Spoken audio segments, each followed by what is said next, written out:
All right, welcome back. Yes, it's our final segment on the show today, and we're looking at education. The former Vice President, Professor Yemi Osinbajo, sometime did say that Nigeria, we are paying every price for a broken education system. That is our focus right now on the show. Let's invite Dr. Aderonke Kujore, yes, who is an education professional. She joins us virtually right now. Dr. Aderonke, it's so good to have you on the show. It's a good place to say Happy New Year to you this morning. Yes, I haven't seen you this year.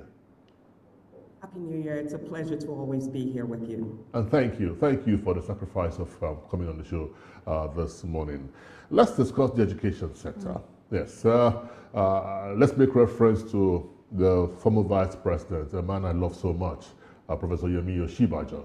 He talked about the fact that we as a country right now, we are paying the price for a broken education system. I'm sure you can't agree any less with Mr. Vice President on this matter. No, he's definitely right in that respect. And I think that's a clear one for all of us. I think there is no one in Nigeria or outside the country that understands Nigeria that wouldn't agree with that statement.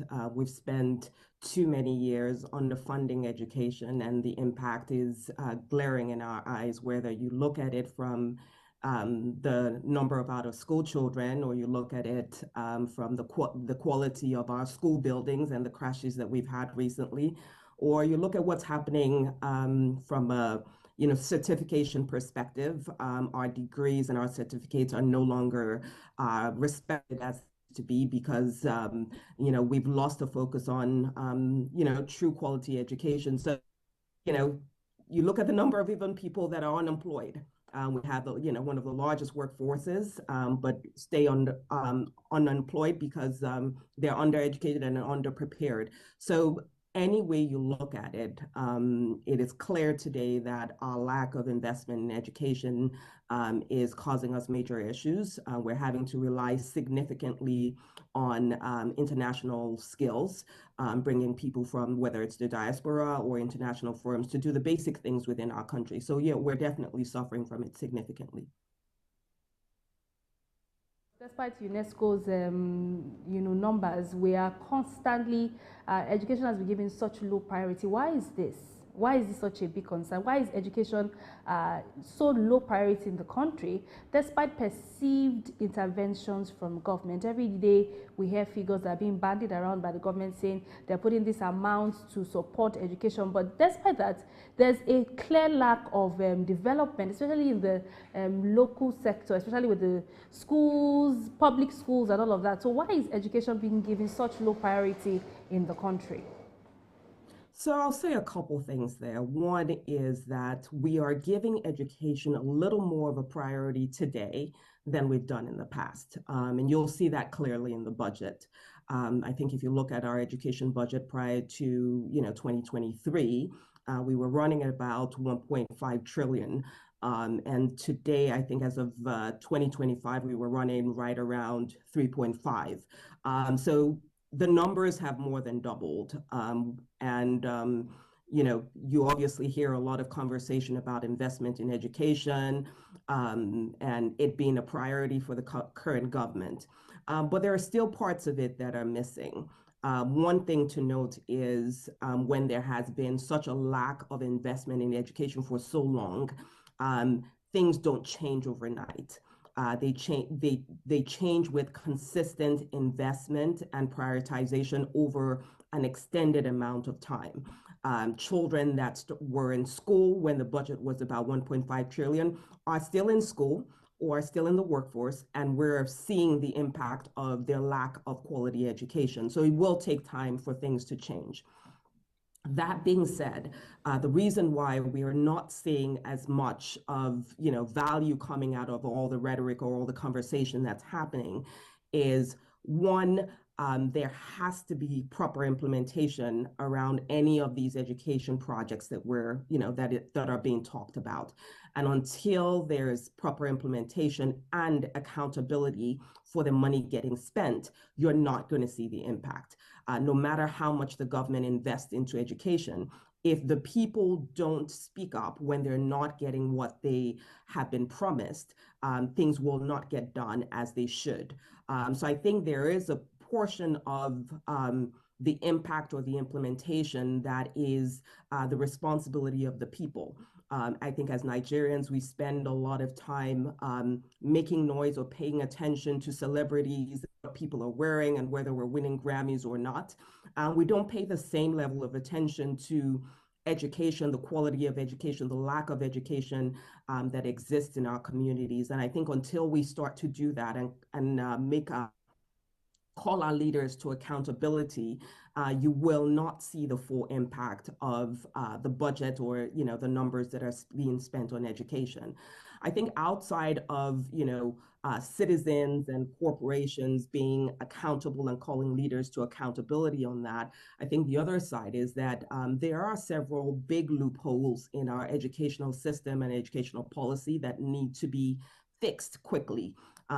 Things like the fact that there's just, when you think about the out of school children problem and the fact that there are just not enough schools within walking distance to students, or the fact that there are other barriers like registration fees and small things here and there that still prohibit students from accessing free education in the country.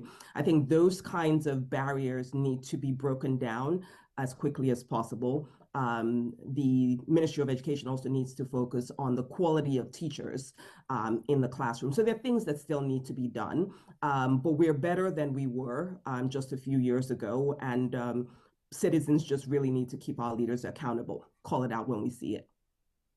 Dr. Kujore, there is so much to be done. When you take the Nigerian education system and you put it on a plate and you begin to dissect what the issues are, you realize that from the very beginning there are issues that are cut across all the value chain within the education system. Let's identify a few of the priorities that should be given aside funding. Yes, so much has been said around funding, but many are also saying that even with the funds that is being deployed, it is being wrongly deployed because there is something wrong with the foundation.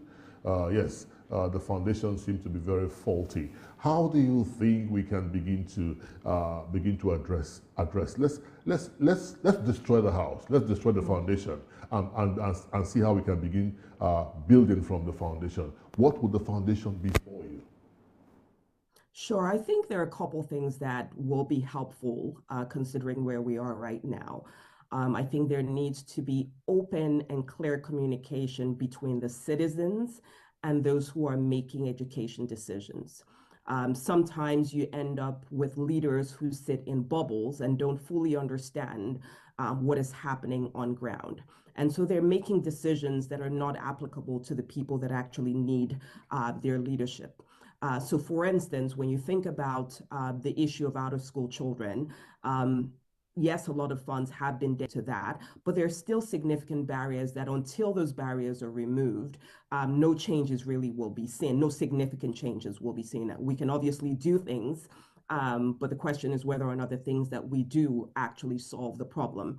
And so thing that we should focus on is channels of communication with the leaders who are listening and people who are speaking up whenever they see things that are out of order, just like we do when it comes to the social life, to our social life in Nigeria. I think that would go a long way. The second thing I think that we need to focus on is ensuring that everyone gets a basic education across the country. Again, that leads me to the out-of-school children problem, something that is near and dear to my heart. There are a number of barriers to children getting back into school, and those things can be removed very easily.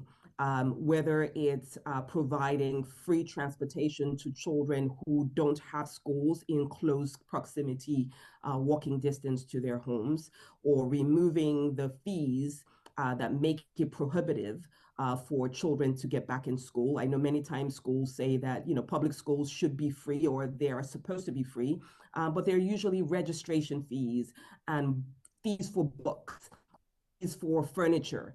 That these students are burdened with. And if they can't afford it, they won't go to school. So those kinds of fees should be totally eliminated and honestly illegal to be charged. to any citizen that needs to go to public schools. In addition to that, I think the third thing that would help solve that particular problem of out-of-school children would be really mandating it across the country. If our schools are open between 8 or 9 a.m. and 1 p.m. or something like that across the country, then no child should be walking around the streets during those hours.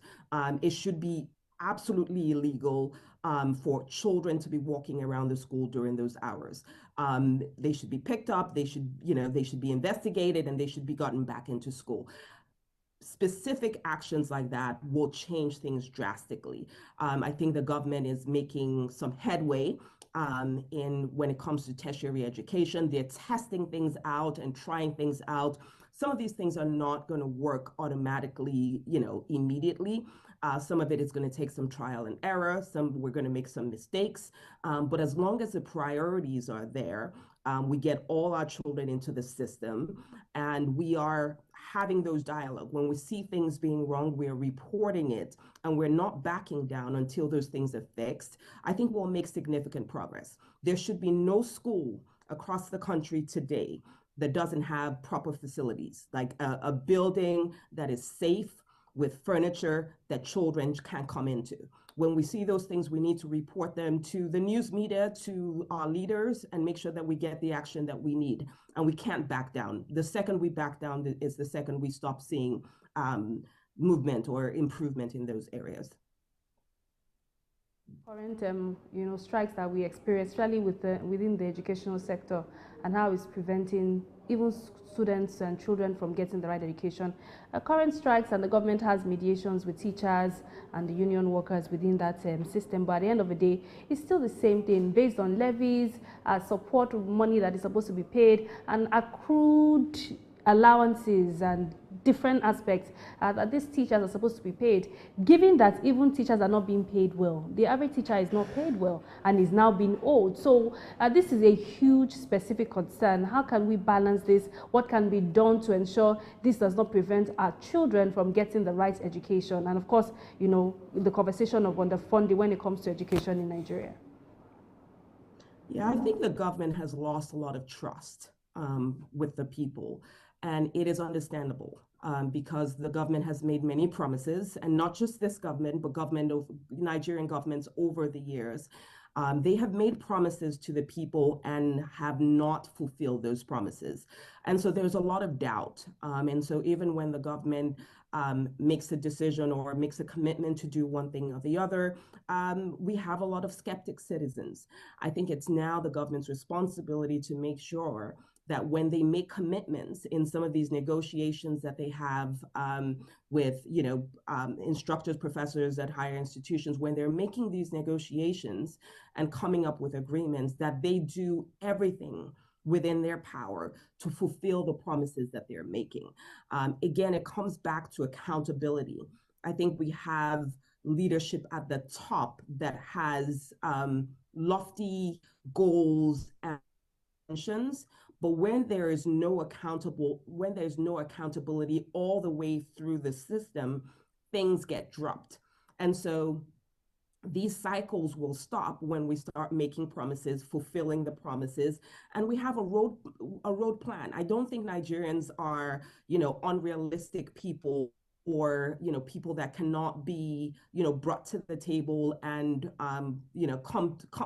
come up with some agreements on how they ensure that these schools stay open, the children get what they need, whether it's the funding that get paid for what they do. So there's a lot that can be done, but the government needs to, when they put their word out there, they need to keep to their promises so that people start to have faith in them, and we stop all these school closures and strikes and things like that. Dr. Aderonke Kujore, thank you. Yes, you talked about the fact that indeed people had lost trust. Government needs to begin to walk the talk so that people can begin to trust them a lot more and begin to be intentional about the education sector. It's only when you see a problem before you begin to look for solutions. I mean, sometimes I begin to feel that this government, or even other governments, have not seen a problem within the education sector to begin to make deliberate attempts at addressing them. Dr. Aderonke Kujore, thank you so very much once again for your time with us on the show. Thank you. It's always a pleasure to be with you. Thank you. Yeah. All right, Tolu, Yes. we'll do the cutting on the show today. Education needs to be funded, and beyond that, there's so many problems linked to when you don't have good education. Students get affected across board. But that's our show for today. Thank you so much for sticking with us from the beginning. Our first focus conversation to news.